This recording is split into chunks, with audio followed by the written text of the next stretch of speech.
La prédication de Pierre nous offre un exemple remarquable de ce qu'est toute prédication inspirée par le Saint-Esprit. Il prêche Christ d'après les Écritures. Il oppose à l'opinion des hommes qui avaient rejeté Christ, le plan de Dieu qui avait envoyé Christ et avait pris son plaisir en lui, et qui venait de l'élever à sa droite. Toute prédication dictée par l'Esprit ressemblera à celle de Pierre. L'Esprit est l'Esprit de Christ, l'Esprit de sa vie individuelle qui vient prendre possession de notre individualité et rendre témoignage à notre esprit de ce que Christ nous a acquis. L'Esprit nous est envoyé tout exprès pour continuer l'œuvre que Christ avait commencée sur la terre, pour mener les pécheurs à recevoir sa rédemption et sa vie. Il ne pourrait en être autrement.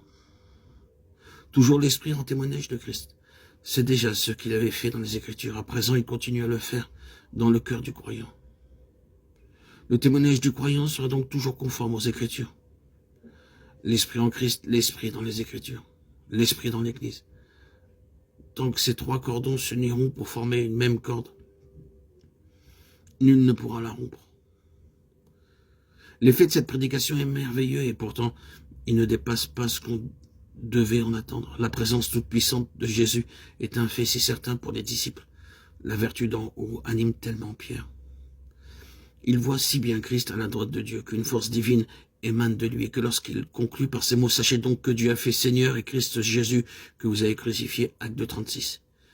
Des milliers touchés de compunction reconnaissent le crucifié pour leur sauveur.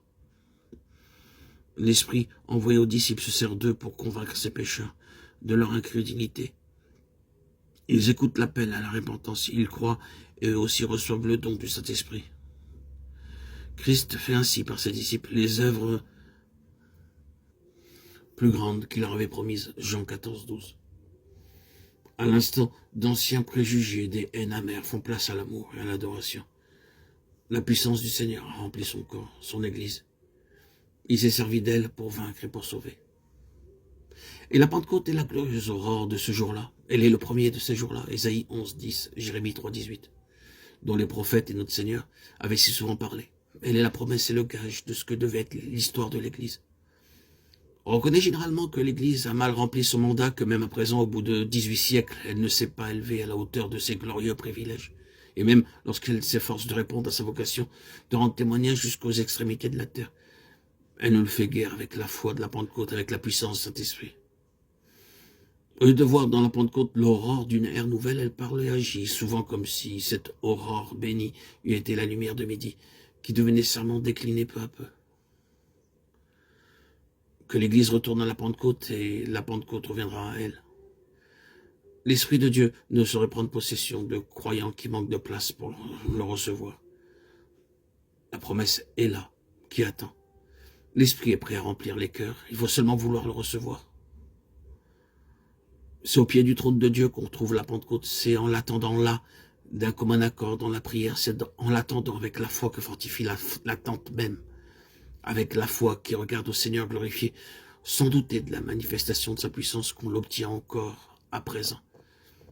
Jésus-Christ est toujours le maître de toutes choses, couronné de gloire et d'honneur, Hébreux 2:9. Son désir de révéler sa présence à ses disciples et de leur faire partager sa vie de gloire est aussi vif qu'au moment où il s'est assis sur le trône. Prenons place au pied du trône, attendons-la avec une foi vivante, afin que, remplis du Saint-Esprit, nous puissions rendre témoignage de Jésus, que la présence de Jésus soit notre vie, notre force, que lui-même vienne rendre témoignage en nous, et l'Église produira des prédicateurs remplis de l'Esprit, et la vertu d'en haut amènera les ennemis de Christ à ses pieds.